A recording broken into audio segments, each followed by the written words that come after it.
God grants me your own spot. I was right side of this. Yeah. Absolutely, glad to. I even brought a check mark. I'm Mark Smith, Democratic leader in the Iowa House, and hopefully when this election is over in 16, Speaker of the Iowa House. We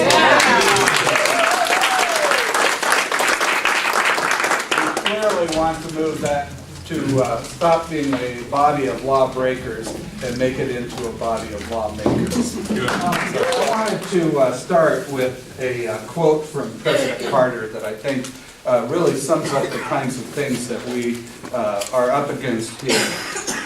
And this is what President Carter wrote. The revolutionary new political principles involve special favors for the powerful at the expense of others, abandonment of social justice, denigration of those who differ, failure to protect the environment, attempts to exclude those who refuse to conform, a tendency toward unilateral diplomatic action and away from international agreements, an excessive inclination toward conflict, and a reliance on fear as a means of persuasion. Now, here recently in the Iowa House, we have seen all of those things into play. And we got into a little trouble with the speaker the other day because we used the term ALEC, the reference to the American Legislative Exchange Council, more than once in the chamber. We got in trouble for that. Ladies and gentlemen, we'll be using it again and again and again because that is where this agenda is coming from. So I was looking at the differences in past between our great state of Iowa and our history here of advancement of civil rights and caring for all people and being welcoming to all people. I compared that with the actions of our governor with the actions of the governor of Maryland. Governor O'Malley has had an outstanding record of carrying forth the Democratic message and doing the right thing for the people of his state. He has been welcoming to people who have chose America for their home country and has signed in legislation that has proved that.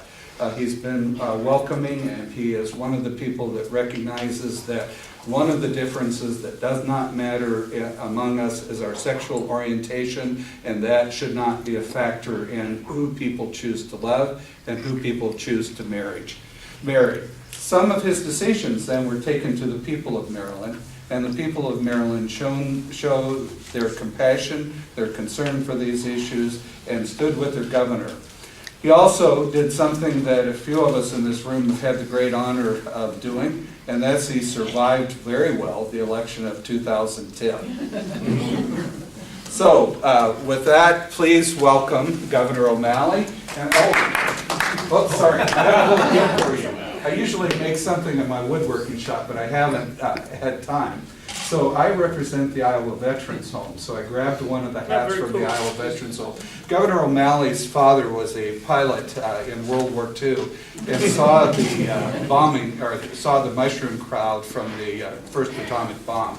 My father-in-law was a bomber in the Bloody 100th out of Duckworth, England, and so we share that kind of commonality there. So please welcome the governor.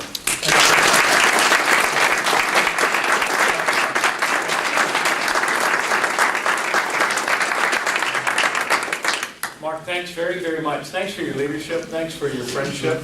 And thank you all for being here today to support the Truman Fund and support your House members. It was a great honor and real privilege during the midterms for our leadership pack, my leadership pack, to have been able to put some really good young organizers on the ground, not unlike our sons, although they didn't come out here, they were home in Maryland. But we had 13 people on the ground all over your state working hard. And while this midterm was certainly disappointing for us as Democrats, the truth is that sometimes progress zigs and zags. And we have to be persistent. We have to keep our eyes on the horizon. And the next race, Sam, a little bit of motivation for you. When I first ran, I was 27 years old. I ran against the chairman of the city senators.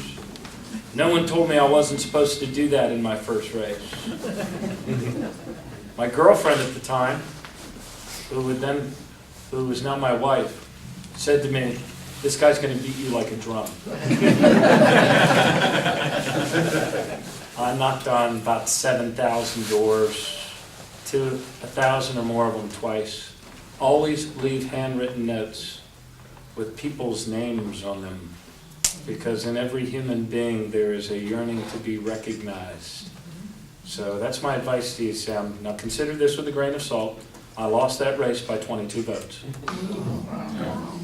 So if I had had another hour on the doors,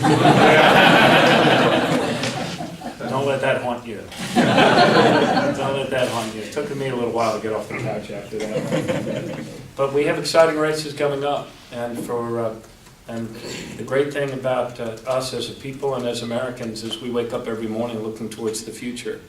So let me share with you a little bit about our story, about the story of us, about the story of you and me, a story of Baltimore and Cedar Rapids, of Iowa and Maryland. 200 years ago, it seemed that all was lost in our country. Washington had been sacked and burned. The British Army was occupying it. Our public buildings, the White House and the Capitol, had been burned to the ground. And the people of my city of Baltimore could actually see the glow in the skies to our south. And the British general at the time said famously, quote, "I'm going to march on Baltimore, and then I'm going to dine there," because even then we had great restaurants. And then he said, "I'm going to burn Baltimore to the ground." So 40 years into this great experiment called the United States of America, our fate hung by a thread. And we knew that they were coming for us. And imagine what people in Baltimore felt at that moment in history. Anger, fear, unfathomable despair, confidence shattered, trust totally gone. But rather than digging graves, we dug trenches. And we built ramparts by the sea. 50% of us at the time were immigrants. 1 out of 5 of us were black citizens of a still as yet very imperfect country. Only a third of those black defenders were free themselves. But yet somehow together, we were able to transform our loss, transform our grief, and stand together. And when those big British guns finally gave up, and they hoisted that giant Star-Spangled Banner over the ramparts in defiance, keep in mind, while we all sing that song today, the actual flag herself was sewn together by black and white hands, by men's hands and women's hands. Hands of freedom, hands of bondage, hands of a nation that's always growing and always evolving and always looking to tomorrow. Because in our country, there is always a yet. There is always another day. And sometimes the last thread that holds us is also the strongest. And I'd submit to you that the thread that held that flag together then is the same thread that holds us together here today. And that is the thread of human dignity. The belief we share in the dignity of every individual person. The dignity of home, the dignity of work, the dignity of neighbors helping neighbors so that all of us can succeed. Fast forward to 1999. I met a couple of city council members here. I had served on the Baltimore City Council for 8 years. And in that year of 1999, sadly, our city had become the most addicted and the most violent and the most abandoned in America. And it was a different sort of battle of Baltimore. And this time we were losing. And against that backdrop, my wife allowed me to try to run for mayor, to go into every neighborhood and talk about the bigger issues of justice and injustice and about the most important things that we have the ability to do for ourselves and the next generation. And we won that campaign, and we won every single district, in fact, in the city. And we ushered in, out of a survival instinct, a new way of governing. Performance measurement, city stat, we called it. Instead of just measuring the inputs of government, we started measuring the outputs. In fact, we won an Innovations in Government Award from the Kennedy School at Harvard. and that was the innovation. Measuring outputs, getting things done, picking up trash, closing down open-air drug markets, improving quality of life. And when the people of Baltimore saw that their government was actually working, the people rallied too. And Baltimore went on to achieve the biggest reduction in Part 1 crime of any city in America.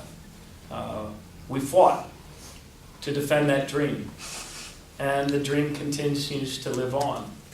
7 years ago, sometimes we Americans have a short memory, but 7 years ago it seemed like our economy was hanging from a thread, didn't it? I mean, you watch the TV and you wonder how it could get worse.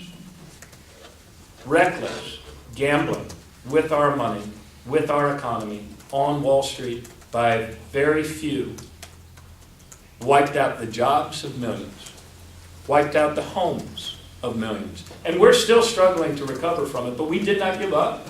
We elected a new president, and to make the tough decisions, and that's what President Obama has done. Get this, here's the good news. Because of the things we've done together as Democrats, we have now had as a nation, we've achieved 60 months in a row. That's 5 straight years of month-over-month positive job creation. That's the good news. But the bad news is, people seem more pessimistic about their children's future now than they did even 4 years ago. And why is that? Because wages have been going down for 12 years. And that's never happened before, not this side of World War II anyway. Our economy is the product of the choices we make and the choices we fail to make. And for 30 years, right after the Second World War, our parents and grandparents made better choices together to raise the minimum wage, to raise the threshold for overtime pay, to make sure Social Security was in place so our seniors could live out their years with dignity and being cared for. Union membership was on the rise. And we had Glass-Steagall in place to prevent the big banks from gambling with our money on Wall Street. But we made different decisions in the next 30 years, and today we now have the biggest concentration of wealth and corporate power that our nation has seen since the Gilded Age. And we are all paying for it in declining wages. There was a report just the other day about how this has affected every state. In your state, since the year 2000, while the price of most everything else has been going up, median incomes in Iowa have actually declined by $2,000, from $54,000 down to $52,000. There's only one way to change that situation, and that is that we have to make better choices. In our state, as the president was leading our country forward, we did not join the ranks of those right-wing ideologues in some other states that were trying to cut their way to prosperity. Instead, we did more to educate our children. We actually increased funding for education. Went 4 years in a row without a penny's increase to college tuition. And we made our schools the best public school system in the country for 5 years in a row. Not by doing less, but by doing more. We invested more in infrastructure. We invested more in not only water and wastewater, but in our roads and our transit system, more in school construction. We created a better rate of job creation than our neighbors in the South in Virginia or Pennsylvania. And we were the first state to pass a living wage. We raised the minimum wage to $10.10 an hour. We increased our minority and women business participation goals and exceeded them in the middle of a recession. And we extended collective bargaining rights rather than passing short-sighted ideological laws to try to undermine the rights of workers to organize and have their voices heard. These were the better choices that allowed our state to actually move forward out of the recession ahead of other states. And these are the better choices that we need to make as a country. Look, I believe, as I think you believe, not in the failed trickle-down economics of the past, but you and I believe in the economics that our parents and grandparents practiced. The economics that say that the more people are included in our economy, either by working, by learning at higher levels, by having money in their paycheck so that they can actually be consumers in our economy, this is what makes economic growth. In other words, a stronger middle class isn't some luxury that we can only afford when times are flush. A stronger middle class is the cause of all economic growth. And we need to not only practice the economics of inclusion, but we need to practice the politics of inclusion. So yes, we stand up and we pass marriage equality. We pass the DREAM Act. We are clear-throated in realizing that it's in our nation's best economic and security interests to pass immigration reform, to make it easier for people to vote and not harder for people to vote. Because the freedom in Exodus was not just a freedom from oppression. It was a freedom for full participation. And that's what our country's about. That's what the dream's about. You know, the great poet laureate of America, Bruce Springsteen, once wrote, "Is a dream alive if it don't come true? Or is it something worse?" We have not only the power, we have the responsibility to make that dream true again. And what does that mean? That means we should raise the minimum wage. We should raise the threshold for overtime pay. We should make it easier, not harder, for workers to collectively bargain. It means we should do more rather than less to educate the next generation of Americans at higher and better levels.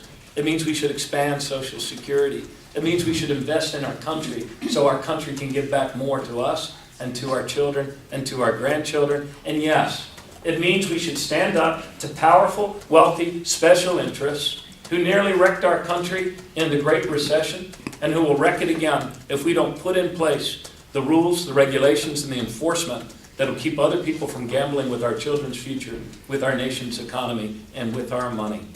So, look, I really appreciate you all coming out today. I'd like to stay in touch with you.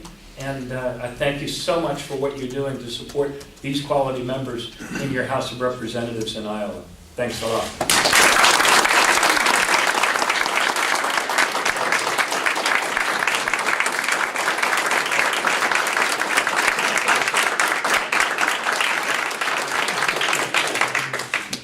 Thoughts, questions, answers? Governor? Yes, sir. You talked about building infrastructure and education. What can we really do about the income inequality that we're seeing, in terms of how do we really build that middle class so there isn't this diverse, higher income bracket and starting to see the decline in middle class? Yeah, I think we have to do a number of things all at once, and some of them I mentioned. I mean, over the better part of the last 30 years, we all fell prey to this wonderfully simple story that Ronald Reagan first promulgated of trickle-down economics. That if we concentrate wealth, remove regulation, and hold wages down, that will make our economy better and more competitive. And they were actually very successful. They greatly lowered tax rates for the very wealthiest among us. They removed regulation from Wall Street, and occasionally we Democrats even helped them because we wanted to look like we were pro-business too. And we failed to raise the minimum wage. And it didn't keep pace with inflation.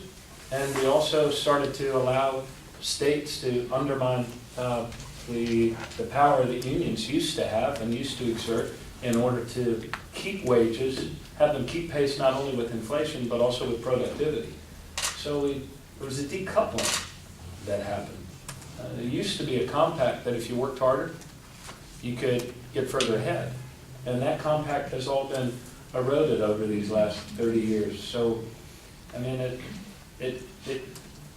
what we need to do is not terribly new. It's what our parents and grandparents knew. There's some investments that we have to make together because nobody else can make them for us. No other nation will do it. Those are the investments we hear the president talk about: to innovate, to educate, to rebuild. We also have to have a wage policy that says that we actually do want wages to go up, and we have to pass laws in order to make that happen. And we also have to be a lot more aggressive in enforcing rules as they exist and completing the work of financial reform on Wall Street. I mean, here's a pretty stunning fact for you. Last year, the Wall Street bonuses alone were more than what every man and woman working full-time in America at minimum wage earned together. just those bonuses. And then you consider the trail of tears that we've been walking through these last 7 years from the reckless gambling that had happened there. I mean, their economic theory, they were pretty ruthless in following their story. And we should all be waking up now to the fact that their theory works for a very, very narrow few, but it doesn't move us forward together as an economy. So as I travel around the country, I'm sensing that we're waking up from that simple story, and people aren't buying it anymore. Well, our challenge as Democrats is to become crystal clear in what we're about, and I think one of the issues that helps us do that is on wages. The other party is opposed to wage increases. They believe that wages should stay low.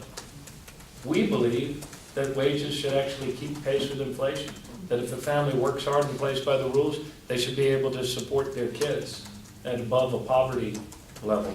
And what we're going to find as we practice our theory, the theory of our parents and grandparents, is that our economy starts to grow more. I mean, that's how you create economic growth. The corporations have more profit than they ever have, but they're not. But they're using that profit for stock buybacks and things that are not investments in plant or new jobs, because there's not the demand. In other words, there's a virtuous cycle in our country between creating new products and new innovations that elevate our quality of life. But you have to have consumers to buy it. And if wages are going down for 12 years, you don't have the demand that makes it go. So that's what we need to offer, is a better story, a story of economic growth where all of us are able to do better. That's the key issue on the table, is how do we make our economy work again for all of us? Because it's not working for most of us now, when 80% of Americans are seeing their wages decline. Yes? Well, we all know the answer to this question about what we can do about government as far as making it work. We need to get more Democrats in the House and Senate. But given that that may not occur, and we know that obstruction is exactly, I mean, that's what they hang their hat on, how as you as president would deal with what President Obama has to deal with, and how do you move this forward with two bodies of the government that aren't going to be on the same page? Yeah, look, our country goes through times of polarization, and we're getting through one of those times now. Expectations become behavior. We can expect that it'll always be polarized and gridlocked, and we'll always face this obstruction. Or we can expect that we're going to get through these times. And elections matter, and the conversations that we have as a nation, it's always an opportunity for a refresh and a reset. And that's what we'll have the opportunity to do. And I expect to, I would expect, well, look, this is what I learned in 15 years as being an elected executive. You have to pick up the phone and call people in the other party all the time. You have to invite them to the bipartisan, nonpartisan pizza nights at Government House. You have to engage with one another as human beings, and there's really no substitute for that. I mean, some of the things we were able to do, repealing the death penalty, passing marriage equality, would not have happened were it not for 1 or 2 Republican votes in our state. And so I think we have the opportunity to create a new conversation. And America's always, I mean, the good news is that I've traveled around the country, the attitudes of our countrymen and women, sometimes our sons and daughters under the age of 40, are very different than some of us baby boomers who are trapped in the old wars and the old ideological conflicts of the past. And that gives me a tremendous amount of hope. We need to speak to that. We need to speak to that sense they intuitively understand that we're all in this together and we need each other if we're going to succeed. Yes? I have a question. Governor, what drove you into politics? What was it that got you started as a city council member or whatever before that? Yeah, I grew up in a house where my parents taught us that politics was an honorable and important thing to be involved in. And they used to tell us that the only thing wrong with politics is that not enough good people try, Sam. So So that's what got me into it. I was very fortunate in 1983. I was in college at Catholic University, and I didn't like the direction and the story that the president at the time, Ronald Reagan, was laying out for our country. And I wanted to work for the candidate I thought had the best chance of defeating him. And so I went to work for a little-known candidate with 1% name recognition named Gary Hart from Colorado. And that's what brought me to Iowa. And I had, our office was, I think, at 416 Main Street, right there in Davenport. And I saw in the course of that campaign that people all across your state, actually, as I watched him go out and offer better ideas for the better future we want for our country, I saw people respond. I saw that voters are actually, and that all of us are a lot more interested in how our government works and how we can get things done than sometimes the horse race and the polls and the punditry thinks they are. So I was a prosecutor in Baltimore City for a couple of years, and something told me that I just had to run for state senate. I wanted to make a difference. I wanted to be involved in the political life of my state. So I ran, I lost, and then my friends encouraged me to run for city council, and I served there for 8 years. And so that was my trajectory in. But the core answer to your question is my parents taught me that one person can make a difference. Well, Governor O'Malley, thank you for your Thank you. commitment.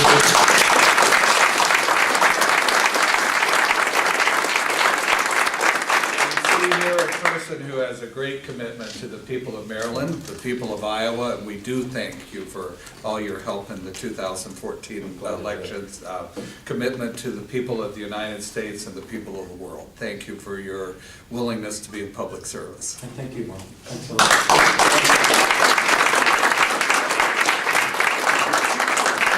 Everyone, go out there and be good Democrats.